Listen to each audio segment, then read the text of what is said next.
Hey YouTube, this is Gozer87 and welcome to my woodshed.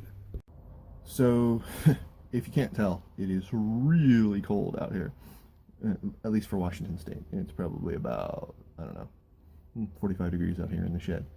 Um, so my latest project, such as it is, has been trying to convert a sword-like object that is shaped like a Greek Kopis sword into something that's a little bit more usable weight. It is of indeterminate tempering and provenance, so I don't really think that I'd be able to actually heat treat it or anything like that. I just want it to weigh less than like about the 3.5 pounds that it does. I had seen on a web page by a guy named Michael Ampt, who does a lot of Greek reenactment and Roman reenactment. There's a whole bunch of reenactment. He said that he'd taken a similar beater sword, and hit it with a flap wheel to get it down to usable to a better thickness. And in this case, the sword that he had wasn't quite such crap steel as mine. This is like a $45 Newegg Bud Case special. And so, anyway, he had managed to flap wheel it down to a level where it was at least usable. And then he did it really slow and didn't lose the heat treating, so he managed to put an edge on it and could cut with it. I don't know if that's going to happen with this one. One thing for everybody who does end up buying swords off the internet from, let's say, eBay or Newegg or any places like that actually, even Bud K. Bud K, somewhat museum replicas, for those places that aren't selling real swords. Even if something's carbon steel, it is not going to be, it may not be battle ready. This one was hepped as a battle ready sword. I knew that there was really no way that a $45 sword was going to be in any way, shape, or form battle ready. So, but anyways, I had hit it with a flat wheel for a while and taken off what I thought was enough, and wanted to see how it felt. So I swung it at an old juniper stump.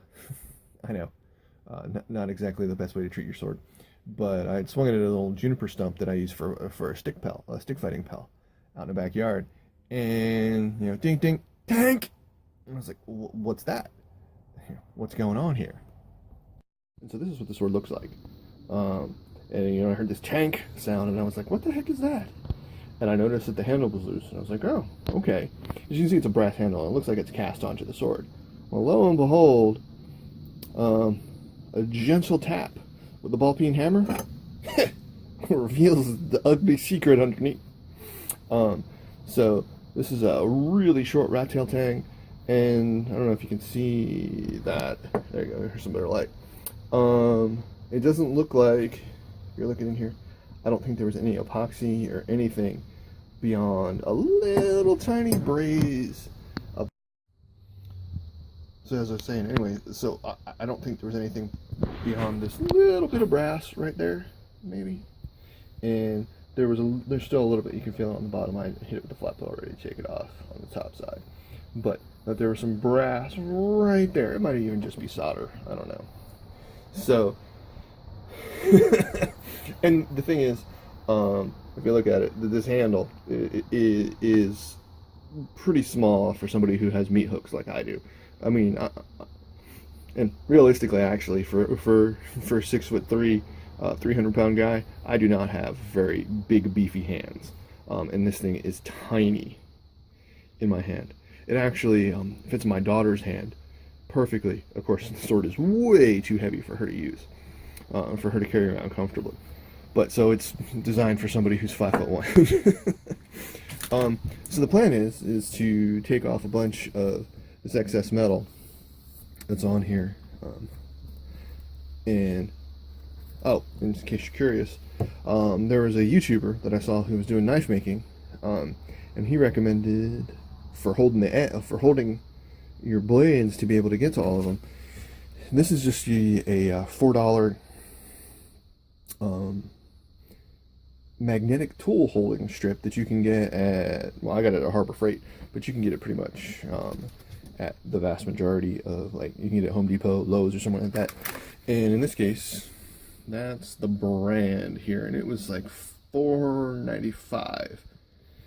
And you can see that it takes a little bit of effort to lift it.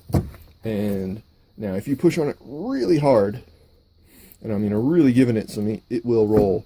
So I'll probably, as I get more aggressive to try to take this thing down, I'll move it back on the edge, center. But the cool thing is that before, when I had it pinned between the two pegs on my my bench, vibration would loosen it, and then I couldn't get all the way down on here because, well, the handle was there. And this is actually kind of a good thing that the handle came off, believe it or not, because I was sort of like, yeah. I mean, it's vaguely horse-shaped, like a classic Kopis or Macchiara, Falcata, any one of those curved belly Iron Age swords that predominate around the Mediterranean. And a lot of times they have a horse head, especially the Iberian ones tend to have a horse head there. And this kind of has something, but I wouldn't call it a horse head. So the idea is that I'm going to grind this down, like I said, so it's a usable thickness, or at least a carryable thickness.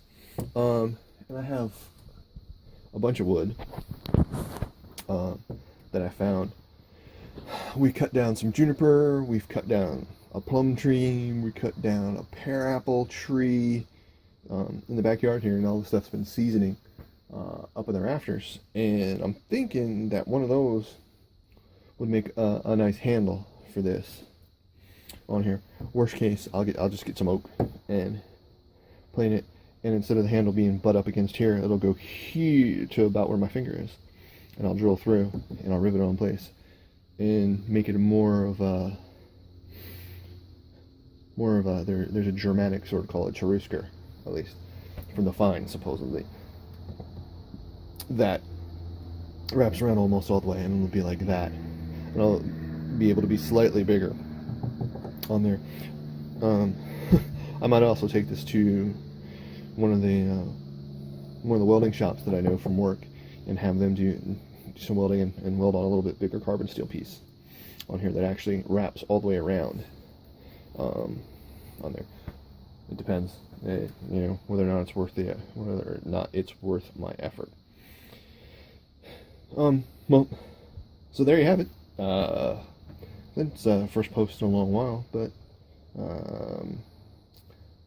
as I get further along and get this thing more ready, I'll let you guys know how it turns out.